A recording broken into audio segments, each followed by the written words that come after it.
안녕하세요. 오늘은 2학년 1학기 과정에 있는 1차 부등식 그리고 연립 1차 방정식의 활용 그 중에서도 학생들이 어려워하는 흐르는 물 문제를 한번 풀어보도록 할게요. 그러면은 문제에 들어가기 전에 일단 관련 개념을 먼저 정리를 해보도록 하겠습니다. 여기 보면 1초에 2칸씩 내려가는 에스컬레이터가 있어요. 지은이는 1초에 5칸씩 올라가거나 내려간다고 한번 해볼게요. 첫 번째 상황이에요. 지은이가 에스컬레이터를 올라가는 바로 그런 상황입니다. 여러분들 그 마트 가면은 꼭 그런 거 하죠. 하면 안 돼. 어떤 거냐면은 에스컬레이터가 이렇게 내려가고 있어요. 그럼 꼭 올라가고 싶거든. 지은이가 지금 그런 거야. 어떤 상황인지 알겠죠? 자, 다시 에스컬레이터는 1초에 2칸씩 내려가고 있습니다.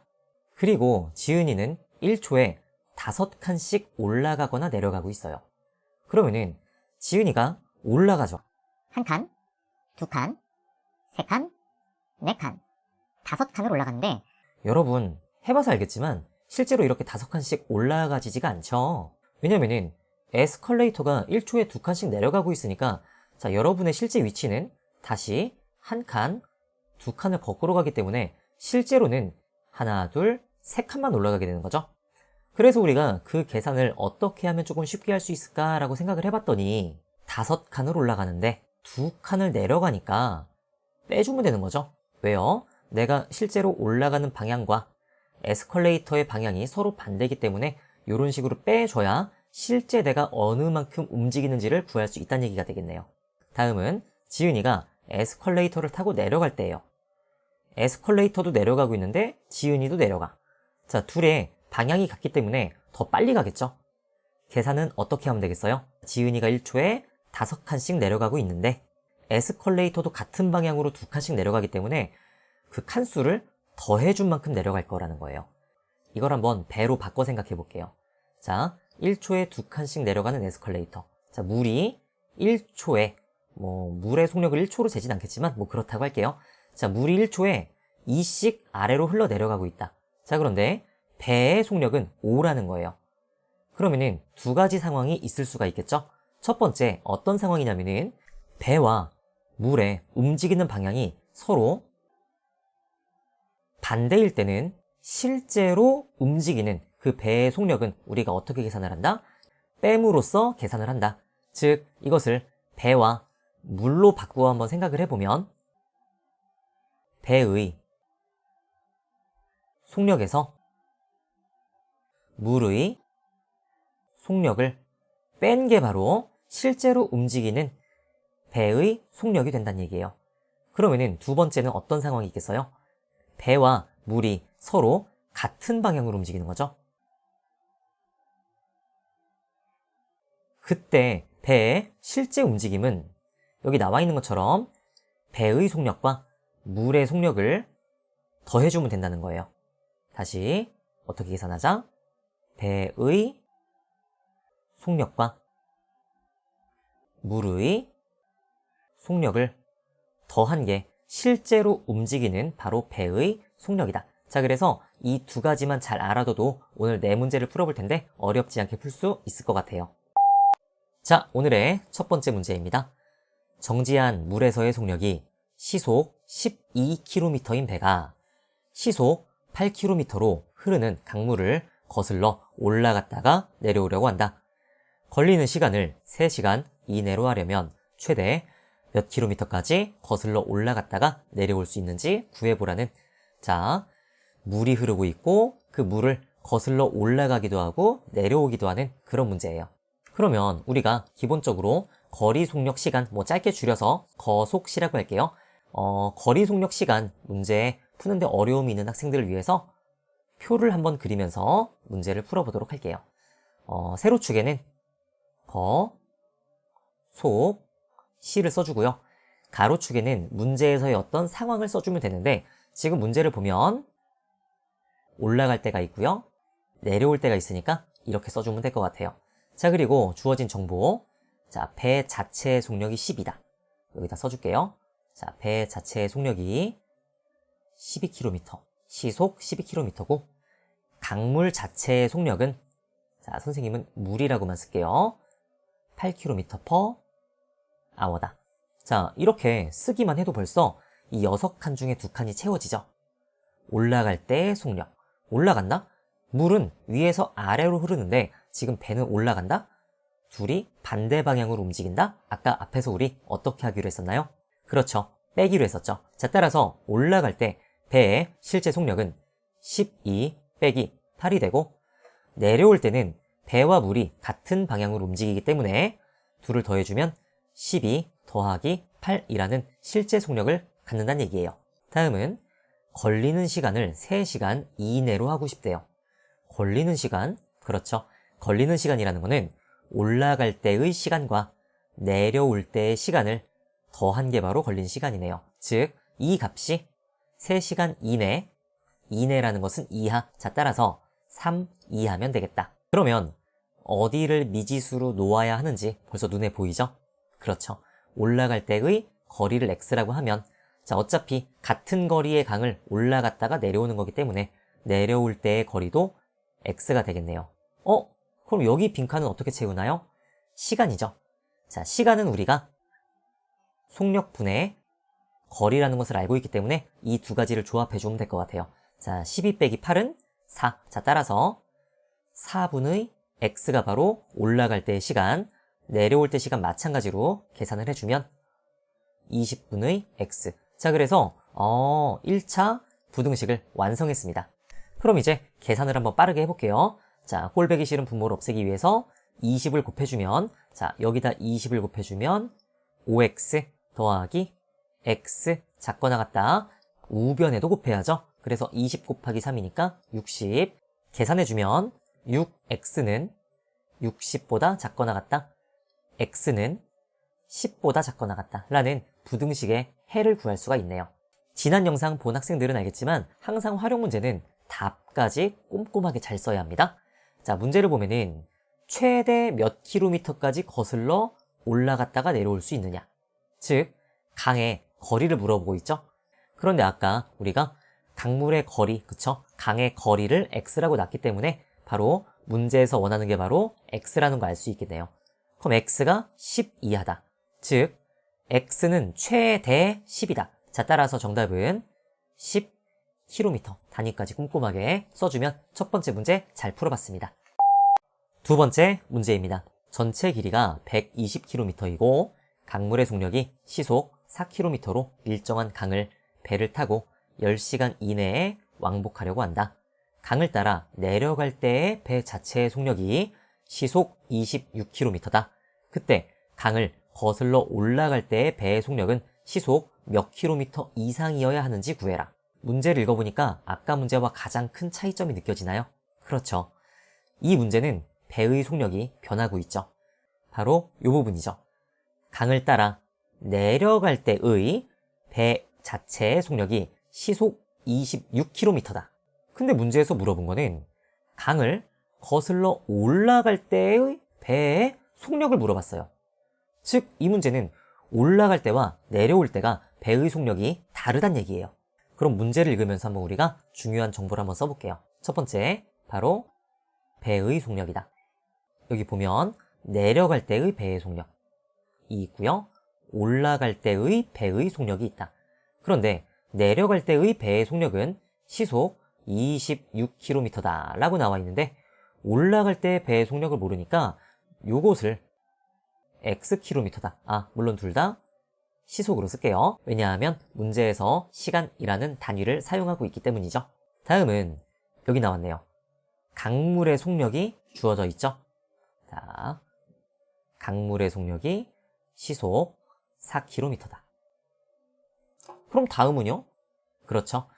여기까지 주어진 상황과 여기 있는 글을 읽고 바로 식을 세울 수 있는 학생들은 그렇게 풀면 돼요. 하지만 선생님은 이 유형의 문제를 풀기 힘들어하는 학생들을 위해서 영상을 제작하는 거기 때문에 친절하게 표를 그려서 문제를 풀어볼게요. 아까랑 똑같이 거, 소, 시.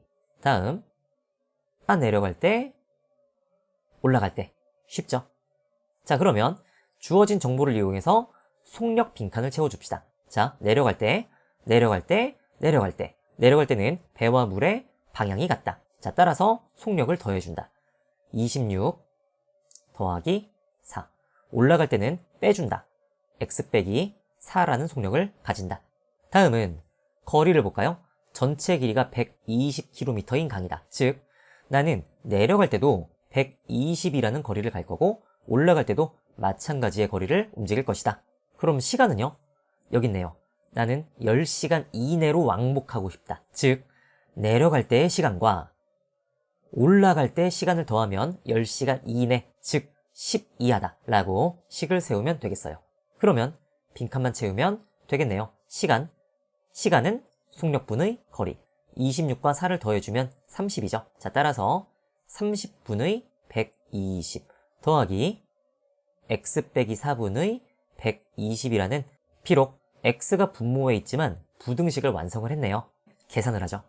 자, 30분의 120은 4를 우변으로 이항해주면 x 빼기 4분의 120은 작거나 같다. 4가 이항됐으니까 10 빼기 4, 6. 선생님. 아니, 미지수 x가 분모에 있어요. 이거 어떻게 푸나요? 어렵지 않아요. 늘 풀던 대로 분모가 있는 부등식은 양변에 분모를 곱한다. 자, 따라서 양변에 x 빼기 4를 곱해줄게요. 자, 그러면 좌변은 분모가 없어져서 120이 되고요. 우변은 6배의 x 빼기 4가 되겠죠. 자, 지금 선생님이 부등호의 방향을 비워놨어요. 왜요? 자, 우리는 항상 곱셈을 할 때는 조심을 해야죠. 지금 위의 과정에서 아래 과정으로 내려갈 때 x 빼기 4를 곱했어요. 그런데 얘가 양수인지 음수인지를 확인해야 부등호의 방향이 그대로 갈지 바뀔지를 우리가 알 수 있겠네요. 그런데 x 빼기 4라는 것은 올라갈 때의 속력이죠. 당연히 양수겠죠. 따라서 이번에는 부등호의 방향이 바뀌지 않는다. 됐네요. 양변을 6으로 나누면 좌변은 20, 우변은 x 빼기 4만 이항해주면 되는데 우리가 보통 x를 좌변에 쓰니까 x는 크거나 같다 24보다 라는 부등식의 해를 구했습니다. 답만 쓰면 되겠네요. 문제를 보면 강을 거슬러 올라갈 때의 배의 속력을 구해라. 근데 시속 몇 킬로미터 이상이냐? 그런데 아까 우리가 강을 거슬러 올라갈 때의 속력을 미지수로 놨으니까 그냥 얘만 보고 답을 쓰면 되겠네요. 자, 이게 바로 올라갈 때의 속력이다. 속력은 24km/h, 시속 24km 이상이다. 자, 따라서 답은 그냥 24km/h라고 써주면 되겠네요. 근데 문제 보니까 시속 몇 킬로미터 이상이어야 하느냐라고 물어봤기 때문에 사실 이 문제 같은 경우에는 24km라고 답을 써도 상관은 없을 것 같네요. 세 번째 문제입니다. 배를 타고 길이가 30km인 강을 거슬러 올라가는 데는 5시간, 내려가는 데는 3시간이 걸렸다. 이때 흐르지 않는 물에서의 배의 속력은 시속 몇 킬로미터인지 구하세요 라는 문제가 되겠습니다. 그런데 이 문제가 앞에서 우리가 풀었던 문제랑 뭐가 좀 다른지 알겠어요? 그렇죠. 결국 이 문제도 강을 거슬러 올라가고 강물을 타고 내려가는 문제인데 문제를 아무리 읽어봐도 배 자체의 속력과 물의 속력이 주어져 있지 않죠? 따라서 이 문제는 고민할 것도 없겠네요. 배의 속력과 물의 속력을 각각 미지수로 두면 될 것 같아요. 단위를 좀 볼게요. 킬로미터, 시간. 자, 따라서 배 자체의 속력은 x km/h, 물 자체의 속력을 y km/h라고 두면 되겠어요. 다음은 표를 그려야겠네요. 그리던 대로 속, 시. 자, 올라갈 때 내려올 때 써 있으니까 그대로 올라갈 때 내려올 때 속력 먼저 채울까요? 자, 올라간다 반대 방향이다. 자, 따라서 속력을 뺀다. x 빼기 y. 내려간다 더해준다. x 더하기 y. 너무 쉽죠? 강의 길이가 30이다. 올라갈 때도 30의 거리를 가고 내려올 때도 30의 거리를 간다. 올라갈 때의 걸린 시간과 내려올 때 걸린 시간 각각 나와 있죠? 자, 따라서 그대로 올라갈 때 5시간 걸렸고 내려올 때 3시간이 걸렸다 라고 해서 금세 표를 완성했네요. 선생님, 그러면은 이걸 가지고 식을 어떻게 세우나요? 거리 공식을 써야 돼요? 속력 공식을 써야 돼요? 시간 공식을 써야 돼요? 자, 한번 해볼까요? 자, 선생님은 올라갈 때만 식을 세워볼게요. 자, 예를 들어서 거리로 식을 세운다고 한번 생각을 해보죠. 그러면은 지금 거리가 30인데 거리라는 것은 속력과 시간을 곱하는 거죠. 자, 따라서 5 곱하기 x 빼기 y 이런 식이 세워질 거고요. 속력을 가지고 식을 세운다고 생각을 해보죠. 그러면 속력인 x 빼기 y는 자, 속력은 시간분의 거리. 자, 따라서 5분의 30 이렇게도 식을 세울 수가 있겠네요. 마지막은 시간을 가지고 세워볼까요? 시간은 속력분의 거리이기 때문에 x 빼기 y분의 30이라는 식이 세워질 거예요. 지금 선생님은 올라갈 때만 식을 세웠으니까 내려올 때도 마찬가지로 식을 세울 수 있겠죠? 그럼 한번 여러분이 봐요. 거리, 속력, 시간 중에서 가장 간단한 식은 뭐죠? 그렇죠. 속력이죠. 왜요? 문자가 좌변에 모여있고 숫자가 우변에 모여있기 때문에 이후 계산을 함에 있어서 속력이 가장 편하죠. 그래서 실제로 우리가 문제를 풀 때는 이런 부분까지 생각을 하면서 문제를 풀어주면 좋을 것 같아요. 자, 우리는 무엇으로 식을 세우겠다? 속력으로 식을 세우겠다. 물론 이거 오해하면 안 됩니다. 그럼 이런 문제를 풀 때 나는 무조건 속력을 가지고 식을 세워야지. 하면 안 돼요. 왜? 자, 지금 선생님이 속력을 가지고 식을 세운 이유는 식의 모양이 예쁠 거라는 것을 알기 때문이죠. 그래서 여러분들이 문제를 풀 때는 도대체 어디에 미지수가 들어있고 어디에 숫자가 있는지를 생각하면서 그때그때 상황에 맞게 식을 다르게 세워야 합니다. 바로 식을 세워보죠. 자, 올라갈 때의 속력인 x 빼기 y는 시간분의 거리 5분의 30, 즉 6이다. 다음 내려올 때죠. 내려올 때의 속력 x 더하기 y는 시간분의 거리 3분의 30, 10이다. 풀기 편하죠? 그대로 더해줍시다. 그러면 이 x는 6과 10을 더한 16, x는 8, x랑 y를 더해서 10이니까 y가 2까지 해서 연립방정식을 다 풀어봤습니다. 마지막은 항상 답을 잘 쓰자. 문제를 보니까 흐르지 않는 물에서의 배의 속력을 물어봤네요. 배의 속력 어딨죠? 바로 요 부분이 흐르지 않는 물에서의 배의 속력이었죠. 자, 따라서 답은 바로 여기에 있는 x값인 8km per hour 또는 시속 8km라고 써주면 되겠습니다. 오늘의 마지막 문제입니다. 문제가 가장 긴 것 같네요. 길이가 36km인 강을 배를 타고 일정한 속력으로 왕복하는데 평소에 강을 거슬러 올라갈 때의 시간, 내려갈 때의 시간이 있다. 그런데 장마철에는 이거 오늘 처음 보는 거네요. 그쵸? 이 문제는 상황이 또 두 개가 있네요. 평소가 있고 장마철이 있다. 그리고 올라갈 때가 있고 내려올 때도 있다. 이런 부분에 주의를 하면서 우리가 표를 작성하면 될 것 같아요. 그리고 한번 문제를 천천히 읽어봐요. 문제 읽는데 좀 시간이 걸리는 학생들은 스페이스를 눌러서 영상을 멈춰놓고 문제를 한번 읽어보면 될 것 같아요. 문제를 읽어봤어요. 아무리 읽어보아도 배의 속력과 물의 속력에 대한 어떤 언급이 없죠. 물론 여기 하나 있네요. 장마철에 강물의 속력은 평소의 2배다. 요 정도의 정보가 있을 뿐 구체적인 수치가 주어져 있지 않죠. 자, 따라서 방금 전의 문제와 마찬가지로 배의 속력과 물의 속력을 각각 x, y 그리고 단위를 보면 시간, 분이 섞여 쓰고 있는데 선생님은 그냥 시간을 쓸게요. 왜냐면은 분이라는 단위를 사용하면은 이 4시간 30분이 390분이죠. 숫자가 너무 커지죠. 그래서 선생님은 이 문제를 풀 때 시간이라는 단위를 사용할게요. 그래서 이전 문제와 마찬가지로 배의 속력 x km per hour, 물의 속력 y km per hour라고 해줄게요. 그리고 평소와 장마철이 있는데 장마철 아랫부분은 좀 나중에 읽고 일단 선생님은 평소를 가지고 한번 표를 그려볼게요. 이렇게 써줘야겠죠? 평소의 속, 시가 있고 다음 올라갈 때와 내려갈 때가 있다. 길이가 36km, 거리는 36이다. 올라갈 때의 시간, 내려올 때의 시간. 자, 선생님이 지금 문제를 풀 때 단위를 시간으로 맞췄기 때문에 4시간 30분을 여기에 그대로 4시간 30분이라고 쓰면 안 되겠죠? 자, 단위를 시간으로 맞춰서 4시간 30분은 4와 2분의 1, 2분의 9시간이 되고요. 마찬가지로 내려올 때의 시간도 2시간 15분, 그럼 단위 계산해주면은 4분의 9시간이라는 거. 속력 비었죠? 그쵸? 앞에서 세 문제 풀어봤으니까 이제 빨리빨리 가도 될 것 같아요. 올라갈 때 실제 속력은 x 빼기 y, 내려올 때 실제 속력은 x 더하기 y. 바로 식까지 세워보죠. 속력을 가지고 식을 세우면 편할 것 같다. x 빼기 y는 속력은 시간분의 거리. 그런데 이런 거 계산할 때 이렇게 해도 괜찮아요.